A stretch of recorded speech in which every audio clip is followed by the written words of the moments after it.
Andrew, congratulations. You've retained the SPFL Trust Trophy for the second year in a row. How does it feel? Obviously it's a good feeling around the place after that. We've got a real togetherness throughout the young boys at the club, and to get another reserve trophy under our belts is a big bonus.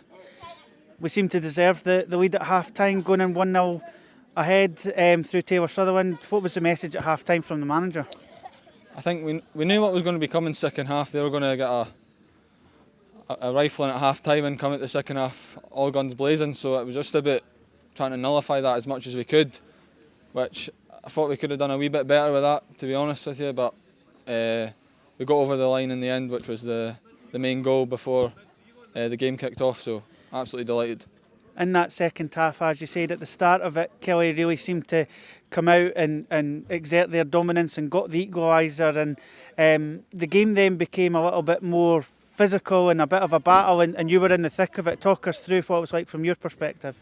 Yeah, there was a few feisty altercations throughout the game, and both teams trying to do as much as they can to win the game, but I think obviously the 2 red cards, obviously I didn't see it because I was down in the corner after getting shoved into the fence, but I think that just shows you how together we are. I get pushed into the fence, all the boys around me helping me as much as I can, so yeah. You were also down with an injury as well, but were able to recover from it. It was, as we said, a very physical game, battered and bruised. And is that just part of the learning development for going into the first team games? I know you were out on loan at East Fife earlier in the campaign, in terms of standing up to those knocks and those hard moments when there is that kind of physical battle and letting your football do the talking in the end. Obviously a lot of the boys have now started to step up. Obviously a lot of boys in the Lowland League, League 2, so I think boys are starting to get the hang of the physical side of the game, and you can see that out there. We dealt with it pretty well, and I think we came out on top, to be honest.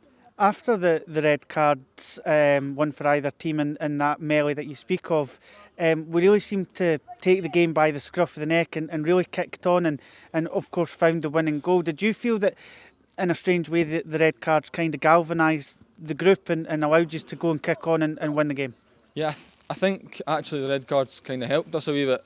It gave us a wee boost, and I think we need to be right up for this and try and see the game out and try and get another goal maybe. So I think the red cards definitely gave the game a wee bit of a lift. What was the feeling in the dressing room at full time, having won it last year? Was it a similar kind of feeling? Does it feel different this year because you've retained the trophy? Or is that winning mentality never going to leave you, no matter how many times you pick up silverware? No, I think you never get away from winning. Winning becomes a habit, and I think throughout the reserves we've started to pick that up and enjoy winning games and never settle for anything less than getting them 3 points, or like tonight, lifting the trophy. How do you feel that as a group and as individual players you have all developed and improved since winning the trophy last year onto this year? And of course a lot of you guys in the group were a part of the team that lost to Kilmarnock a couple of years ago when we got to our first Reserve Cup final. Does that just show how far we've came over the last 24 months or so? Yeah, as you said, it's a lot of the same boys still there for 2 years ago when we suffered that big defeat, but you can see how much the boys have kicked on. Boys now starting to go on loan. Hopefully some of us can start breaking into that first team next season when we're back. So yeah, the boys have really kicked on since that heavy defeat. I know last year there was a lot made about yourself and John being a part of the team, brothers as well as Taylor and Jake as well. Could you describe once again what it's like to share a dressing room with such a close family member and have that pride and continuing to win trophies and be successful together? It's always a privilege to step onto the park with obviously John, my brother, and obviously you can see that with Taylor and Jake as well.